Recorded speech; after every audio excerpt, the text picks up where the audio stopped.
Zia charitable trust মামলায় 2018 সালের 29 October রায় দেয় বিচারিক আদালত। রায়ে বিএনপি চেয়ারপারসন বেগম খালেদা জিয়াকে 7 বছরের কারাদণ্ড ও 10 লাখ টাকা অর্থদণ্ড দেওয়া হয়। এই রায়ের বিরুদ্ধে একই বছর 18 নভেম্বর হাইকোর্টে আপিল করেন খালেদা জিয়া। 2018 সালের 30 এপ্রিল হাইকোর্টের একটি দ্বৈত বেঞ্চ আপিল শুনানির জন্য খালেদা জিয়ার আবেদনটি গ্রহণ করে এবং খালেদা জিয়ার ক্ষেত্রে বিচারিক আদালতে দেয়া অর্থদণ্ডের আদেশ স্থগিত করেন। জিয়া চ্যারিটেবল ট্রাস্ট মামলায় বিচারিক আদালতের দণ্ডাদেশের রায়ের বিরুদ্ধে খালেদা জিয়ার আপিল আজ বুধবার মঞ্জুর করেছেন হাইকোর্ট। বিচারপতি AKM আসাদুজ্জামান ও বিচারপতি সৈয়দ এনায়েত হোসেনের বেঞ্চ তাকে খালাসের রায় দেয়। খালেদা জিয়া ছাড়াও এই মামলার বাকি আসামি হারিস চৌধুরী, তৎকালীন একান্ত সচিব জিয়াউল ইসলাম এবং সাবেক মেয়র সাদেক হোসেন খোকার একান্ত সচিব মনিরুল ইসলাম খানকেও খালাস দিয়েছে হাইকোর্ট। চার্জ যখন ফ্রেম করে সেখানে 3 কোটি 15 লাখ টাকা তারা দেখিয়েছে। আমরা আর্গুমেন্টে আমাদের বলেছি যে এই সম্বন্ধে কোনো এভিডেন্স নাই। এর অর্থই হলো এই মামলাটি রাজনৈতিক উদ্দেশ্য প্রণোদিতভাবে করেছেন। আদালত আমাদেরকে শুনেছেন। দুদকের পক্ষ থেকে আইনজীবী খুব ভেহেমেন্টলি অপোজ করেছেন এবং তাকে যথেষ্ট সুযোগ দেওয়া হয়েছে। তারপরেও আদালত বলেছেন যে আপিলটি আমি মানে লাইন বাই লাইন আমি এভিডেন্সগুলো পড়ে দেখেছি এবং আপনারা যে সাবমিশন দিয়েছেন এই সাবমিশনের আইনগত ভিত্তি রয়েছে, সেই জন্য আমি আপিলটি মঞ্জুর করলাম, অর্থাৎ অ্যালাউ করলাম।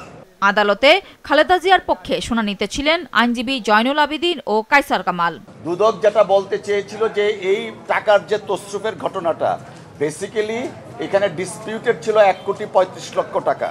সেই 1,35,00,000 টাকা মেট্রো ম্যাকাস দিয়েছে এবং শাহজালাল ইসলামী ব্যাংকের পে অর্ডারের মাধ্যমে দিয়েছে। সেই ব্যাংকের যিনি কর্মকর্তা পে অর্ডারটা রিসিভ করেছেন তিনিও সাক্ষ্য দিয়েছেন, 15 নম্বর সাক্ষী আয়ু এবং ইনফরমেন্ট এই মামলায় তিনিও বলেছেন বেসিক্যালি হচ্ছে দেয়ার ইজ মানে এই কেসটা ছিল নো এভিডেন্সের উপর ভিত্তি করে।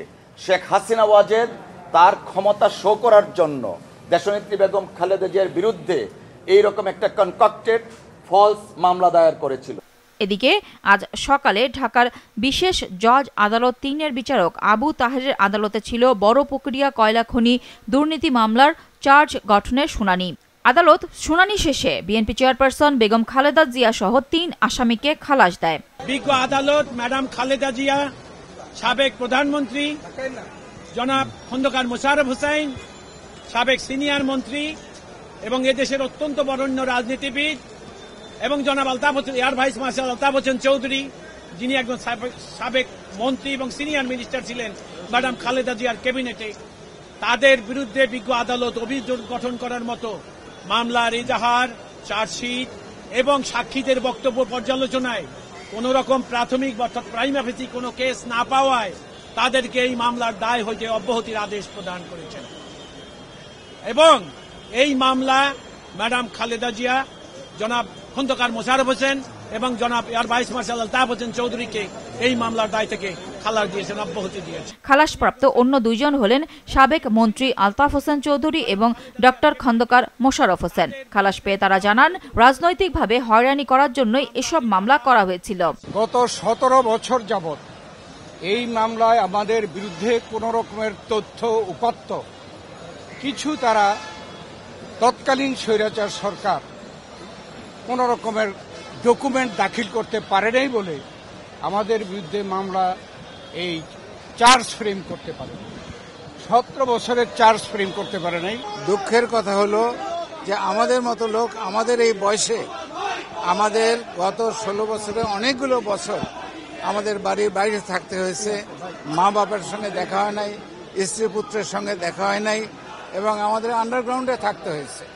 দিনাজপুরের বড়পুকুরিয়ায় কয়লা খনি উত্তোলন, ব্যবস্থাপনা ও রক্ষণাবেক্ষণে ঠিকাদার নিয়োগে অনিয়ম এবং রাষ্ট্রের 158 কোটি 71 লাখ টাকা ক্ষতি ও আত্মসাতের অভিযোগে 2008 সালের 26শে ফেব্রুয়ারি শাহবাগ থানায় মামলাটি দায়ের করে দুর্নীতি দমন কমিশন।